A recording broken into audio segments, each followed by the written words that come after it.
So I know you're probably like, hey, wait, hold on. Didn't you already talk about tier lists? Well, yes, I did. That video served as really good insight on what kind of content that people are kind of looking for. And then, well, oh well, a certain situation happened a little bit after, and tier list talk has been a pretty big deal. In hindsight, I wish I would have went in more detail on certain things, but I always try to cram too much information, I think, into a single video. So this time I want to just talk about tier lists themselves, mainly why they don't matter. Because spoiler alert, that was the purpose of the video. There was some people who didn't get that, and I think it's mostly people who saw the title, saw the thumbnail, and thought, oh, this is another tier list video, it must be There was even a guy who deleted his comment after I told him one of the tier lists was APKs and not mine. It's a real shame because I just wanted to let him cook in the comments. So yeah, let's get to it. Put on a chaos dungeon, you know, and hear me rant.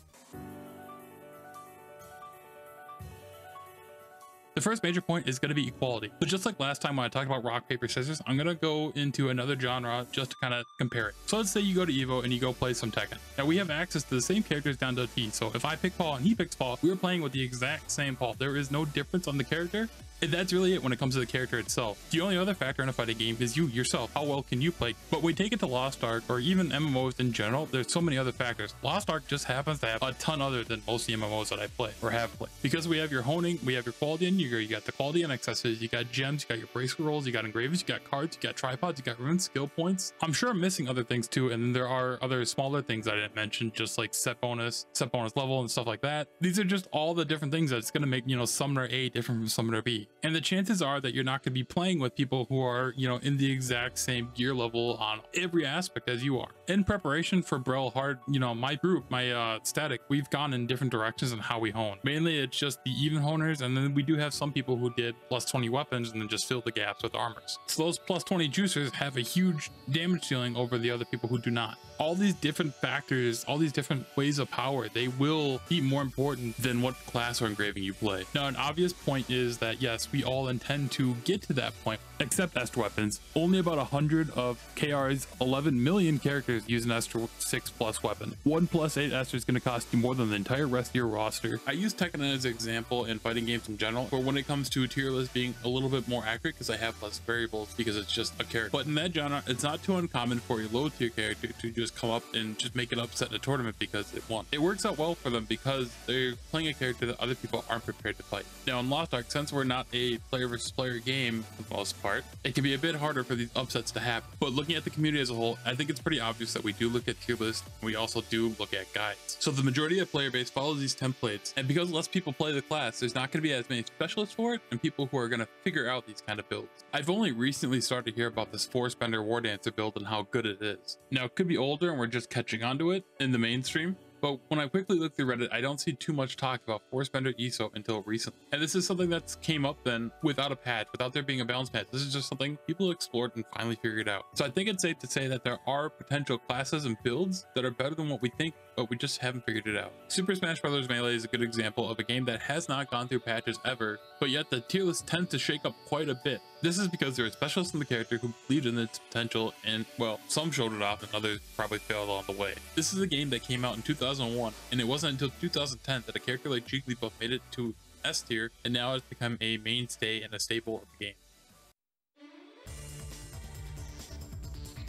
Now there is one type of content where all those other metrics are kind of thrown out the door. We're talking about Hell, or I guess we call it Inferno in NA. So when we take that content into account, and when you take the Book of Coordination where everybody has access to all the same things and everybody can build identical builds, and no longer is it a character issue, it is a choice and a skill issue, this is where you could really make a reasonable argument for tier lists. If you want to rank them in terms of just one aspect of class. So the obvious one is going to be damage, but there could be, you know, support. And, you know, thanks to a certain tier list out there and all the drama going on about it, this is one hell of a landmine topic to go on about. But, you know, listen to what I got to say and also listen to the whole video before you go in the comments and type.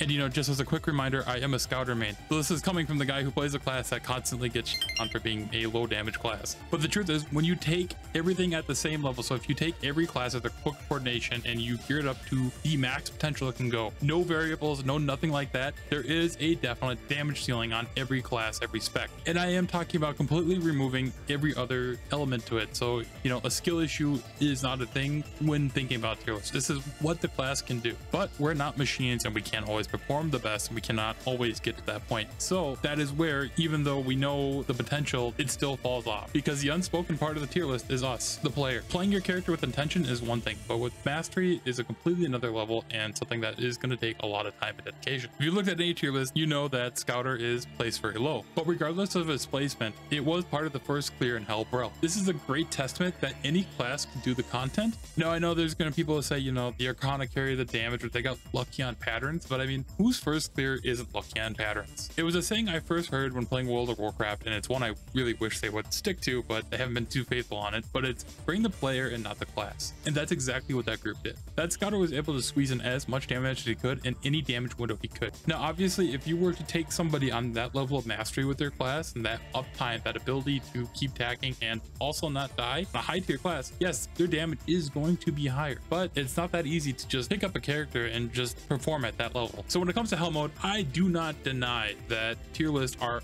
a lot more accurate than they would be normally. However, I still don't think there's something you should pay attention to, give much mind to, because you're just going to perform better on a class you're more comfortable with and a class you enjoy, which leads us to the next topic.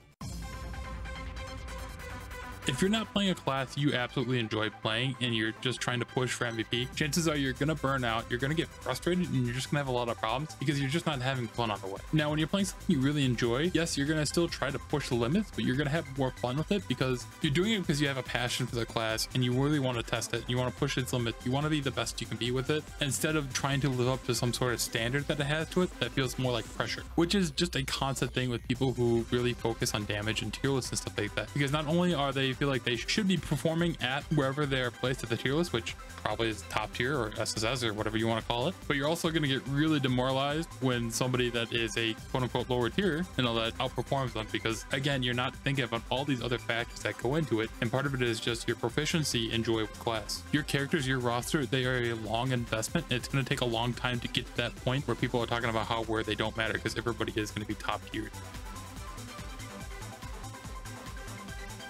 Now, something I didn't mention yet, now this is a source of power that I did not list earlier, but it also applies to the concept I wish we had, which was, you know, bring the player, not the class. Like, the current design of synergies is pretty bad. Like, it is really just endorsing bring the class and not the player, for tri-parties at least. And these builds everybody's using, they're designed around synergy. This is why you see builds that are under the crit cap, because they're under the assumption that you're going to have a crit synergy in your party, or at least not be overcapped when you have a crit synergy, so you don't have wasted stats. And if you're pugging, you know, there's a good chance you're not getting proper synergies in your party. Like, whoever your raid leader is, they're probably with the great synergies. They're probably picking depending on their synergy, but you probably not.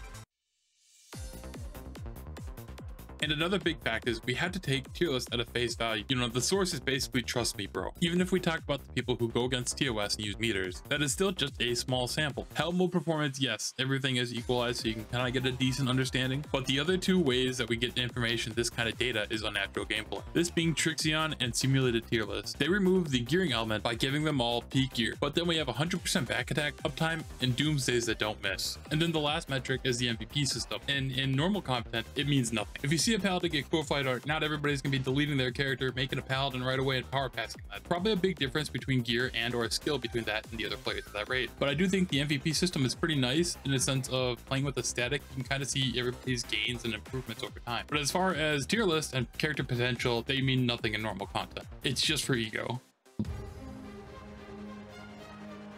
And I think that's about it. I still think tier lists are good in a sense of beneficial, that you know the ceiling of your class. But for most players, I don't think that should be the reason why you pick a class. Because even if you do pick that character, there's still so many factors that go into you and your performance. You're going to be spending a lot of time on this game and on these characters. So the best thing you can do is have fun on the way, because otherwise, really, what's the point? Now, if money was on the line, I would say yes. Just pick a top two. Which really only leaves, well, ego left. Now, my original analysis video did cover other things like cost and also smile gate balancing. I will make dedicated videos to these topics along with other ones. So if you enjoyed these types of videos, look out for the next one. And like always, let me know what you want to hear me talk about, within reason. We're not doing a waifu tier list.